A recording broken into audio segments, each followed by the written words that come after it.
Olá, turma, senhores e senhoritas, bem-vindos ao canal, bem-vindos, bem-vindas a esta aula, a aula 1 de Sociologia, cujo título é dado em forma de pergunta. Sociologia, o que é isso? Bom, para começar a nossa conversa de hoje, eu estabeleci aqui um roteiro bastante simples e, seguindo esse roteiro, eu tenho certeza absoluta que vai ficar claro para quem assistir a essa aula até o final, vai ficar claro de uma vez por todas do que a sociologia trata, sobre o que ela fala e de que modo que ela fala, e como que esse negócio, sociologia, se distingue da filosofia, né? Que normalmente a questão, o embaraço, ele se dá aí, né? Professores de sociologia também dão aula de filosofia, e aí você, estudante, fica nessa, puxa vida, o que é um, o que é outro? É tudo a mesma coisa, às vezes só que o professor fala uma coisa aqui, uma coisa lá de diferente, mas na minha cabeça é tudo a mesma coisa. Eu espero que até o final dessa aula você consiga entender que sociologia é muito diferente de filosofia, especialmente quando a gente está falando da sociologia clássica, né? Dos 3 clássicos lá que vocês já sabem, e se não sabem, saberão ao longo aí das aulas que serão apresentadas aqui no canal. Beleza? Bom, então, iniciando aqui a exposição da aula, comecemos pela definição etimológica da palavra sociologia. Etimologia, gente, é aquela ciência, não sei se dá para chamar de ciência, mas enfim, é aquela ciência que mostra, que apresenta, né, então a definição histórica, a definição gramatical de uma palavra, certo? Bom, para tanto, então, para a gente expor a etimologia da palavra sociologia, nós temos que dividi-la, como vocês já podem imaginar, de um lado sócio e de outro lado logia. Fimose, né? Muito bem. Sócio, gente, vem de social, sociedade. E logia pode ser, vem lá, lógica, vem em forma de discurso, mas nós estamos acostumados a falar estudo. Então, tal como você diz lá, geografia, que seria o estudo da terra, biologia, que seria o estudo da vida, nós temos sociologia como o estudo da sociedade. Aí você tem a antropologia como o estudo do homem, certo? Bom, então, grosso modo, a hora que a gente faz a análise etimológica da palavra sociologia, o que nos sobra é isso. A sociologia é o estudo da sociedade. Bom, qual que é o problema aí, né? Qual que é o problema? Então, vamos colocar aqui a nossa interrogação. Qual que é o problema em definir a sociologia como estudo da sociedade? Bom, o problema é que, ao definir a sociologia como estudo da sociedade, a gente pode cair em um erro bastante ingênuo de acreditar que o estudo da sociedade ele só se inicia com a sociologia. E uma vez que a sociologia ela nasce no final do século XVIII e início do século XIX, a conclusão, também ingênua, é que a sociologia, ou melhor, que o estudo da sociedade só se iniciou no século XVIII, início do século XIX. E por que que isso está errado? Porque nós temos, turma, um negocinho chamado filosofia que está há pelo menos 2000 anos também fazendo um estudo da sociedade. Em outras palavras, a filosofia, desde o seu início, ou desde o século V a.C., ela já apresenta algumas respostas a questões sociais. Então, você me pergunta, mas senhor, de que modo que a sociologia se distingue da filosofia? Então, Tá bom, eu estou acreditando em tudo isso que você falou, estou acreditando que a filosofia, ela também, além de outros, né, de outras respostas, ela também dava respostas sobre o comportamento social, sobre o comportamento dos homens dentro de uma coletividade. Se isso é verdade, então o que a sociologia se distingue? Em que a sociologia se distingue da filosofia? Bom, a resposta é a seguinte. Vamos tirar aqui a nossa interrogação. Espero que você tenha entendido até agora. Nós temos que fazer um complemento aqui. Ou seja, a sociologia, ela é o estudo da sociedade de modo, vou colocar em caixa alta, de modo científico. Ó, até uma exclamação aqui para ficar claro.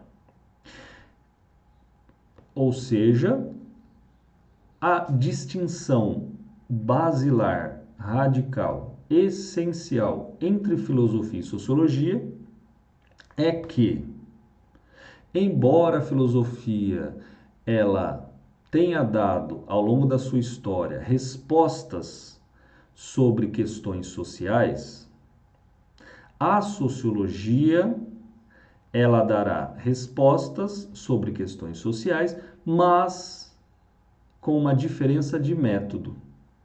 Ou seja, a sociologia é pretensamente uma ciência, enquanto a filosofia ela é filosofia, né? Ela é outra área do conhecimento, ela tem outros métodos e, portanto, diferentes da sociologia. Bom, e aí você diz grandes coisas, para não falar outra coisa, né? Você fala grandes coisas. O que significa explicar os fatos sociais, ou o que significa explicar os fenômenos sociais de modo científico? Bom, essa questão ela tem o porquê de ser, porque se você não tiver uma clareza na forma com que a sociologia explica, né, o seu objeto de estudo, você vai ficar ainda naquela confusão terrível. O senhor, hoje é sociologia ou filosofia? E por que você faz essa pergunta? Só para trocar de caderno, né? Só para trocar de caderno da matéria. Isso quando o aluno não coloca as duas na mesma parte aí do caderno, porque não consegue perceber a diferença. Então, voltando aqui, a questão que nos sobra, né, estamos lá no ponto 4 dos nossos, que seria, né, do nosso roteiro, os exemplos. A questão que nos sobra é, tá bom, então a sociedade, ela é o estudo, a sociologia é o estudo da sociedade, mas de modo científico, ou seja, o método sociológico, ele é um método científico. Como que isso aparece? Quer dizer, qual que é a diferença mesmo? Como que eu posso perceber? Bom, para responder essa questão, vou pegar um exemplo bastante fácil, bastante tranquilo, que você nunca mais vai esquecer. Pega lá o Hobbes, Thomas Hobbes, contratualista, materialista, empirista do século XVII, inglês. Ele vai dizer o seguinte: por que a sociedade ela precisa de um poder absoluto, né? Ou seja, por que o poder político deve ser absoluto? Ora, porque a natureza humana é egoísta. Porque o homem, por natureza, é egoísta. Isso significa que, nas suas relações sociais, ele sempre desejará sair-se bem. Antes, ele vai, portanto, buscar nas suas ações sociais, ele vai buscar um benefício particular, um benefício próprio. E se, ao buscar esse benefício próprio, respingar algum benefício coletivo, algum benefício social, maravilha. Mas se não receber, também tá ótimo. Por quê? Porque esse comportamento é um comportamento da sua natureza. Bom, então, em outras palavras, quando o Hobbes ele estabelece o absolutismo, ou melhor, ele fundamenta, justifica a necessidade de um governo absolutista, ele está dizendo assim, o problema está na natureza humana. O homem, ele é insociável por natureza. E aí a questão é que aquilo que faz com que o homem seja insociável é algo interno a ele, inato a ele, natural a ele. Ou seja, não tem como eu, se fosse um cientista, ou então, sei lá, como qualquer, não teria como dizer assim, ô Hobbes, mostra para mim onde está essa natureza humana. Aponta para mim onde está essa natureza humana. Não tem como fazer. Quer dizer, não tem como eu medir, não tem como eu calcular, não tem como eu experimentar, no sentido forte do termo, não tem como eu experimentar a natureza humana. Tem como eu acreditar na sua existência a partir dos fenômenos sociais. Então, o homem, um batendo no outro, um matando o outro porque quer alguma coisa do outro, e um brigando com o outro porque, sei lá, chutou o outro, invadiu a casa, enfim. Eu consigo acreditar na existência dessa natureza humana a partir dos seus efeitos, certo? A partir daquilo que eu enxergo como fenômeno social. Então, briga, violência, etc. Agora, então, de que modo que essa explicação se distingue das explicações sociológicas? A sociologia, ou os sociólogos, eles procurarão a resposta pelos fenômenos sociais a partir da sociedade, a partir daquilo que é sensível, a partir daquilo que é experimentável, a partir daquilo que eu posso tocar, que eu posso sentir e que eu posso quantificar, descrever, certo? Medir, calcular e etc.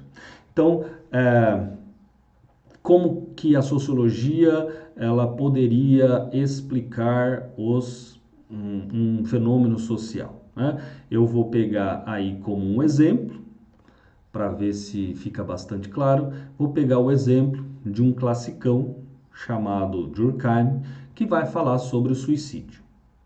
Olha só que loucura, gente. Até antes de Durkheim, eu explicava o fenômeno suicídio, um fenômeno social que se mostra socialmente, eu explicava o suicídio a partir de alguma predisposição do indivíduo. Quando eu não explicava esse comportamento pelo viés religioso. Então, sei lá, o cara tá com o demônio, o cara tá com, sei lá, qualquer coisa ali, do ponto de vista religioso, tá com um mal olhado, não sei, enfim. Quando eu não explicava assim, eu explicava o comportamento do suicídio como uma certa disposição individual. Então, o cara é louco, o cara nasceu já com alguma coisa que o levou a fazer isso, etc, etc, etc. E que o comportamento, esse tipo de comportamento, né, esse fenômeno, ele parte única e exclusivamente do indivíduo. Então, é algum problema, sendo bem raso assim na minha colocação, é um problema psíquico, né, um problema psicológico. O cara é louco e por isso que ele se matou. O Durkheim, por outro lado, ele vai dar ao suicídio uma origem social. Olha que loucura. Ele vai, em outras palavras, afirmar que este fenômeno social, o suicídio, ele tem as suas raízes, ele tem a sua origem na sociedade. Em outras palavras, o suicida então, o ato, né? O ato de matar-se é um ato ocasionado pela ou por determinadas características de uma sociedade. Então, a aula não é disso, né? Mas só para finalizar, não vou entrar em grandes detalhes. Afinal de contas, você tem aula sobre o Durkheim, sobre o suicídio aqui no canal. Mas, para a gente não ficar solto, como que o Durkheim vai falar, por exemplo, né? Como que ele vai analisar, por exemplo? Ele vai dizer que católicos se matam menos que protestantes. E aí, se nós tivermos uma visão, se nós tivermos uma resposta religiosa, eu poderia dizer que os católicos eles são mais crentes, mais fervorosos em relação aos protestantes, e isso dificultaria a ação de espíritos malignos no católico. O católico, em resumo, ele seria menos tentado a se matar, enquanto o protestante não é tão fervoroso assim, a sua religião é menos, digamos, menos genuína do que o catolicismo, então os protestantes eles se perdem mais fácil. Essa é uma explicação. Mas não é essa explicação que o sociólogo dará. No caso, não é essa a explicação que o Durkheim dará. O Durkheim dirá o seguinte: sabe por que católicos se matam menos do que protestantes? Porque os católicos foram ensinados e foram informados, né, colocados numa forma, eles foram informados para uma atividade mais, para as suas ações voltadas mais para o coletivo, para a comunhão ou por estar em grupo. Enquanto que os protestantes não. Os protestantes, eles não precisam ir ao culto para expressar a sua fé, para exercitar a sua fé. Ele pode ficar dentro de casa, ele pode pegar a Bíblia, uma Bíblia que já está traduzida, e ele mesmo, sabendo ler, vai chegar às conclusões que ele acha pertinente, né, a partir dessa sua leitura. Então, ó, ele está sozinho, ele pode ficar sozinho, ele, ao contrário, o católico, não. O católico ele tem que ir à missa, ele vai lá para a sua comunhão, ele vai fazer a sua catequese. Tá vendo? Ele sempre está junto de gente, enquanto que o protestante não. O protestante carece ao protestante esse senso de coletividade, algo que para o católico é bastante comum. O protestante foi ensinado ao protestante que ele tem que ter uma disposição maior para buscar os seus interesses particulares do que o católico. É só você lembrar das suas aulas de história, reforma e contra-reforma. Não vou me estender aqui porque a aula não é sobre isso, mas é só você conseguir fazer o link, né? Fazer o link aí. E por fim, você fala assim, mas eu duvido. Essas explicações que você está dando aí, elas são só argumentos, são só palavrinhas aí que não me convenceram. Aí o Durkheim vai falar assim, então tá aqui. O que o Durkheim fez? Ele fez um levantamento das certidões de óbito que ele tinha, né, das certidões que ele tinha disponíveis aí à sua mão, né, à sua época. Ele foi aos cartórios e pegou essas certidões e percebeu que, de fato, a maior parte dos suicidas eram de origem protestante, a menor parte de origem católica. E ele chegou a conclusões, ele conseguiu, né, perceber,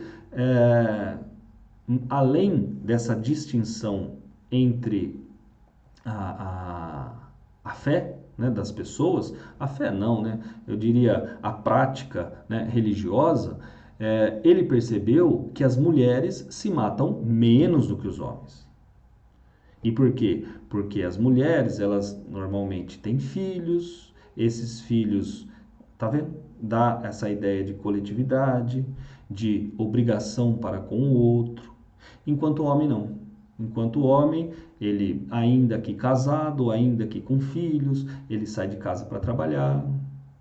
Existe um grau alto, né, de homens que são solteiros, portanto, sozinhos. E esse comportamento, tá vendo? Um comportamento social explicando outro fenômeno social.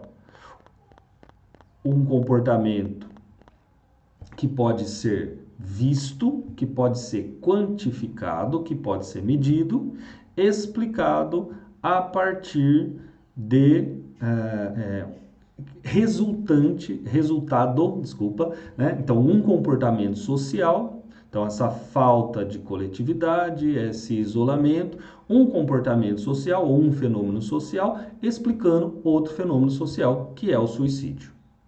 Beleza, gente? Ficou claro? Então, em resumo dos resumos, a filosofia, quando estudava a sociedade, os fenômenos sociais, ela fazia esse estudo, mas derivando esses estudos de alguma coisa transcendente ou de alguma coisa imaterial.